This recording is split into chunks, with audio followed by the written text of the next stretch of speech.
Apakah bisa kaya dengan lu membuat suatu software yang membantu customer service semua perusahaan di dunia dengan artificial intelligence supaya mereka bisa pangkas nih 100 customer service-nya diganti AI yang buatan lu, AI agent yang buatan lu lalu bisa balas semua CS-nya. Contohnya perusahaan seperti Traveloka, CS-nya itu semua pakai perusahaan punya lu. Contohnya seperti perusahaan yang gua punya, semua CS-nya itu pakai software lu. Itu jauh akan lu lebih kaya dibanding lu jual nasi goreng sampai 20 cabang atau 30 cabang. Jadi jawabannya adalah pilihan industrinya. Ada industri seperti finance and investment yang bikin orang tuh banyak sekali yang kaya. Karena investasi itu adalah ujungnya. Banyak yang nanya kenapa gue adalah seorang investor. Awalnya memang gue pedagang dulu ya. Level 1 pedagang, level 2 itu pengusaha, level ketiga baru investor. Semua pengusaha paling kaya di dunia itu ujung-ujungnya jadi investor.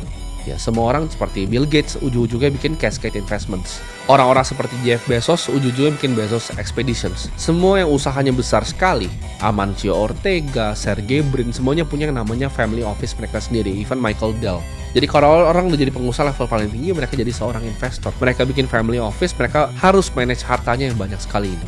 Jadi jawabannya kerja keras itu tidak sama dengan kaya, tapi kerja tepat di waktu yang tepat, di industri yang tepat itu yang bisa bikin kaya.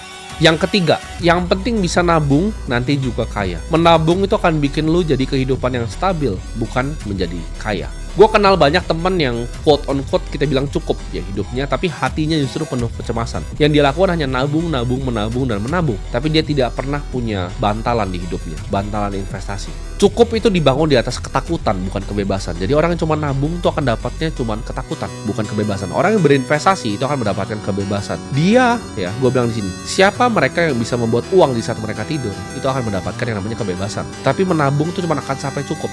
Lu mau pengusaha, lu punya restoran besar, lu cuma menabung, itu kan cuma ujungnya cukup. Karena restoran yang lu punya, lu nggak tahu dalam 5-10 tahun lagi akan bangkrut atau tidak. Sedangkan seorang investor yang bijak, dia akan pakai uangnya untuk digandakan di saat dia masih tidur. Kaya itu bukan sekedar hanya punya angka, tapi punya pilihan. Pilihan itu datang dari lu justru menggali dari cuman ibaratnya rasa aman. Lu cari resiko yang lebih. Karena berinvestasi, di saat lu decide, oke, gue mau menginvestasikan 100 juta uang gue. Itu ada resiko yang lu ambil. Dengan lu berinvestasi, let's say di sebuah perusahaan yang terbuka. Itu ada resiko, ya. Resiko kerugian yang lu bisa ambil. Sedangkan orang cuma main aman.